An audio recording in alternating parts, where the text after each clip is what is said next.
sing a song for the broken hearted.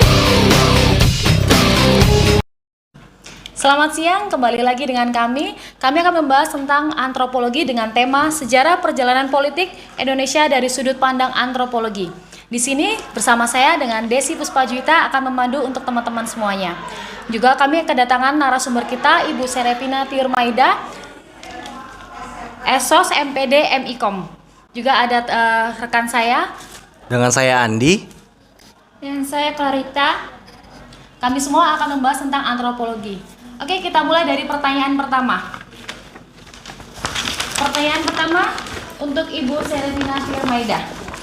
Bu, apakah dorongan naluri orang-orang Belanda sehingga melakukan perjalanan jauh ke Indonesia adalah naluri umum yang dimiliki oleh semua orang atau hanya dimiliki oleh beberapa orang Belanda dan Eropa saja?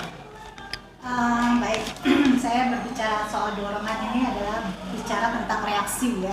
Reaksi di mana itu adalah panggilan naluri ya. Dorongan itu adalah sebuah naluri ya. Jadi di mana kita untuk mencoba masuk di dalam diri seseorang atau kelompok atau organisasi. Nah, tadi berbicara tentang apa tadi, bangsa yang masuk ke Indonesia ya. Bangsa ke Indonesia itu kan salah satunya dari bangsa Eropa ya, Eropa dan Belanda ya. Belanda, betul. Belanda ya. Nah, mereka datang itu kan mempunyai tujuan yang pertama apa? Rempah-rempah ya. Kekayaan rempah-rempah di Indonesia yang sangat luar biasa, yang kaya akan rempah-rempah di Indonesia. Lalu mencoba masuk ke Indonesia, datang ke Indonesia dengan dorongan dirinya, dengan dorongan dari sekelompoknya untuk datang ke Indonesia, mengambil dan mencoba mendistribusikannya di daerahnya dan bangsanya. Tetapi ternyata dorongan itu berubah gitu. Yang tadinya berwujud mungkin hanya untuk menjual saja ya ke daerahnya atau ke bangsanya, tetapi ternyata ada maksud dan tujuan lain yang kita tidak tahu ya kan. Ternyata di akhir-akhirnya dilihat adalah ingin menguasai. Coba bayangkan kalau sudah kata menguasai itu dorongan yang sangat negatif ya kan, sangat negatif. Maka pada zamannya dulu pembentukan VOC ya, pembentukan VOC itu kan untuk menghindari persaingan ya, antar bangsa. Ada namanya kata dorongan dari tujuan orang bangsa Eropa datang ke Indonesia dengan kekuatan tersendiri, yaitu untuk menguasai kejayaan ya, untuk menyebarkan agama Nasrani gitu ya. Kemudian ada yang hal-hal yang lain yang membuat dorongan menjadi negatif. Nah, itulah akar dari pertamanya ya. Tapi dari sudut antropologi ya, itu ada beberapa dorongan. Yang pertama adalah bagaimana itu masuk ke dalam dorongan untuk mempertahankan hidup ya. Ada mempertahankan hidup, ada yang dorongan untuk seks, ada untuk dorongan untuk menguasai dan mengetahui segala sesuatu ya, mencari kejayaan. Itu adalah salah satu dorongan yang tidak terpuji ya, mencari kejayaan tersendiri. Nah, mungkin dari dikatakan apakah ini termasuk di dalam dorongan? Iya termasuk dalam dorongan gitu ya. Salah satu faktor mereka dorongan itu karena kekayaan rempah-rempah di Indonesia ini kan. Betul. Ya kan, kalau tidak ada rempah-rempah mana ada mereka datang ke Indonesia untuk mengambil itu semua ya kan. Hanya karena ada dorongan kekayaan rempah-rempah di Indonesia, maka mereka mencoba datang ke Indonesia untuk menguasai, untuk mencari kejayaannya di situ. Demikian. Ya, terima kasih Ibu. Berarti saya simpulkan ya, jadi bangsa Eropa itu datang ke Indonesia hanya ingin menguasai terutama rempah-rempah Indonesia saja ya. Sebenarnya ini ya, agak kasihan sekali Indonesia waktu itu gitu. Iya betul. Ya itu karena Indonesia itu kan pertamanya kan menyambut dengan baik. Ternyata dari ujung-ujungnya ini kayaknya ada sesuatu, ada maksud ya, ada seperti maksud itu tertentu gitu. Memang semua bangsa yang datang ke Indonesia disambut baik sama Indonesia. Indonesia itu orang baik gitu. Iya. Ya kan? Aslinya baik sekali. Emang baik banget. Iya. Iya. Ya, terima kasih Ibu atas jawabannya. Oke, selanjutnya mungkin dari Bang Andi, rekan saya. Oke, untuk yang kedua Bu, apakah musyawarah itu ciri khas sosial budaya Indonesia? Atau apakah sistem musyawarah adalah budaya umum di banyak negara Bu? Kalau menurut dari antropologi Ibu, bagaimana? Oke, kata musyawarah itu musyawarah untuk mufakat ya. Masih ingat nggak Pancasila? Ayo. Kerakyatan dipimpin oleh hikmat, kebijaksanaan dalam permusyawaratan perwakilan. Ya, jadi itu musyawarah untuk mufakat. Memang Indonesia itu adalah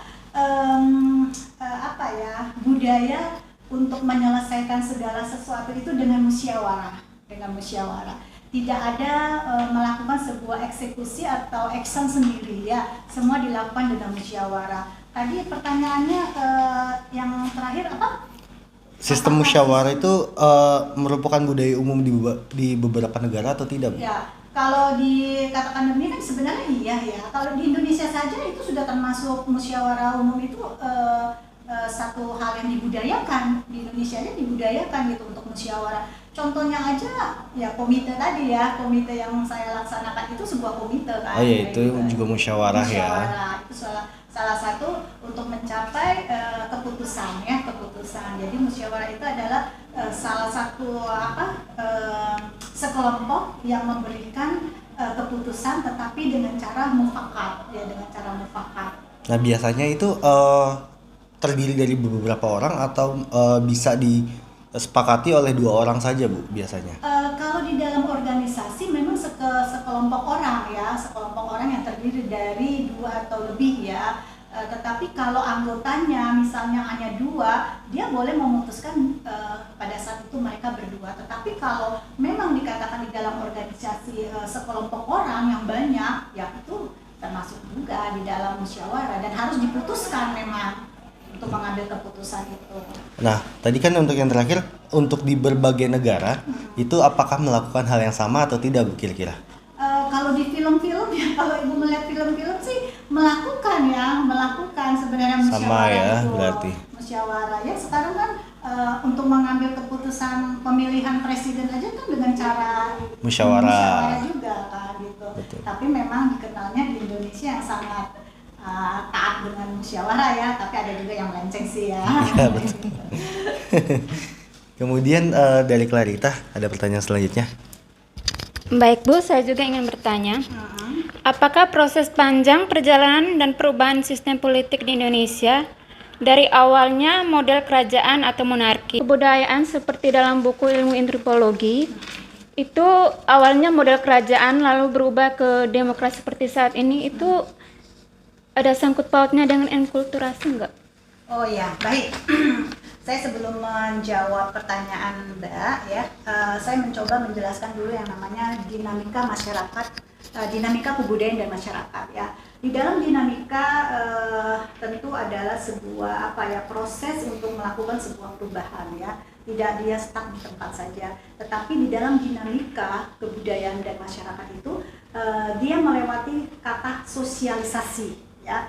Lalu mencoba melakukan sebuah proses internalisasi, lalu akhirnya enkulturasi. Kalau di dalam sosialisasi dia mencoba mengetahui dulu nih, dia mencoba memperkenalkan dulu ya, memberitahukan dulu. Nah tadi kan proses kerajaan jadi demokrasi, ya semua kan harus dikasih tahu dulu, sosialisasikan dulu.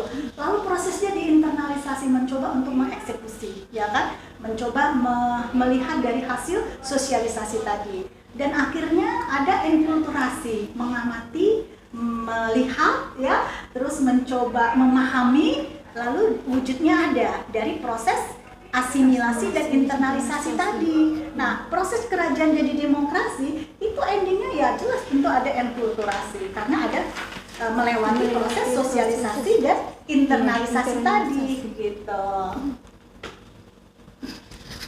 Oh iya. Oke, selanjutnya, Ibu, apakah penyebaran sistem demokrasi tersebut ke seluruh dunia dapat dianggap bahwa model demokrasi adalah lebih baik dan lebih unggul daripada konsep lainnya? Oke. Dilihat dari etnosentrismenya ya. Iya, betul. Etnosentrismenya ya. Memang satu etnosentrisme ini kan melihat sesuatu dengan keunggulannya ya, dengan keunggulannya. setiap orang untuk melakukan sebuah kegiatan, melakukan kegiatan tentu berupaya untuk menonjolkan kelebihan-kelebihannya, menonjolkan kelebihan-kelebihan dari budayanya. Contohnya, ya salah satu contoh kalau kita ke luar negeri ya, lalu kita mencoba memperkenalkan kepada teman-teman yang ada di sana, yang negara asing yang kita kunjungi, lalu kita mencoba memperkenalkan budaya-budaya kita. Nah, itu adalah salah satu keunggulan yang kita tonjolkan ya. Di sana di Indonesia ini ada seni budayanya tarian gitu ya. Kemudian makanannya ada rendang, kemudian tariannya bagus, tari piring gitu ya. Kemudian ada beberapa wisata yang indah yang bisa dikunjungi. Jadi kita menonjolkan dari etnosentrismenya, keunggulan dari budaya kita sendiri. Dan biasanya dia mempunyai acuan gitu. Kalau dia bergaul sama negara asing atau budaya lain, pasti dia lebih menonjolkan kelebihan-kelebihan dan keunggulan budayanya sendiri. Oke, Iya. berarti betul ya Bu ya. Jadi secara etnosentrisme itu berkesinambungan juga ya. Iya, betul. Oke, selanjutnya. Oke Bu, terima kasih nih. Untuk menutup semuanya Bu, saya mau kasih pertanyaan terakhir ya Bu. Iya, apa nih? Ini peran dan kesadaran yang bagaimana yang harus dimiliki masyarakat Indonesia supaya masyarakat Indonesia ini bisa menjadi mercusuar bagi negara lain, atau mungkin jadi tujuan pandangan yang yang difokuskan seperti itu. Oke, baik. Waduh, kita ini teman-teman semua ini kan para penerus ya. Jadi upayakan kita bisa memperkenalkan yang tadi saya sampaikan dengan pertanyaan sebelumnya ya, memperkenalkan terus menyebarkan informasi-informasi positif tentang Indonesia ya, itu budaya-budaya kita kaya. Bayangkan saja ya, ada berapa? Ada 300 etnik ya, atau 30 etnik gitu ya. Kemudian ada 1340 suku bangsa ya. 1340 bangsa itu kalau kita ambil aja dari beberapa seni budayanya atau dari sisi-sisi yang positif yang bisa dinikmati oleh masyarakat, luar biasa. Dan itu ada apa? Ada nilai-nilai warisan yang tidak bisa dihitung. Contohnya teman-teman tahu nggak? Salah satunya misalnya gini, lagu Soleram, Soleram. Itu biasanya sudah orang asing sudah pada tahu gitu ya, tahu. Terus rasa sayangnya. Nah, itu juga salah satu keunikan atau nilai warisan kan. Nah, itu nggak salah kan kalau kita memperkenalkan itu di luar sana ya. Nah, itulah kita mau abadikan apa yang kita miliki supaya bangsa asing itu bisa melirik kita lebih jauh. Nah, seperti itu. Oh, mungkin seperti ini ya Bu, kayak reog yang sampai ke luar reog, negeri. Itu kan terkenal banget ya, sampai mungkin ada yang mau ngeklaim segala seperti kemudian itu. tari Salman gitu Tari Salman yang setiap pemerintahan ada acara-acara seremonial resmi yang ya. dari Aceh itu bukan dari ya? Aceh Iya. gitu. Iya, itu terkenal banget tuh ya Bu. Iya, Jadi betul. memang sebagai bangsa Indonesia itu kita harus benar-benar menjaga kebudayaan kita ya. Dan harus memang memperkenalkan gitu. Karena kan Indonesia itu kaya budayanya. Banyak banget ya Bu. Banyak banget. Bayangkan aja berapa kelompok etnik yang ada di Indonesia, ya kan? Betul. Benar nggak, Kak? Iya kan? Mungkin sebelum ditutup Bu, ada pesan kesannya buat kita atau buat penonton di rumah Bu? Oh iya, itulah ada ya. Iya, harus ada dong. Ya, pesan saya bagaimana kita mengkreatifkan budaya kita dengan baik dan sebarkanlah dan publisitaskan dengan baik, itu saja. Oke, terima kasih. Terima kasih, untuk Ibu ilmunya. Serevina. Sama-sama. Sampai jumpa di video selanjutnya bersama kami lagi. Saya Desi Ruspajuwita, juga Dan rekan saya Andi. Dan Juga. saya Clarita. Sampai jumpa di video selanjutnya. Bye-bye. Bye.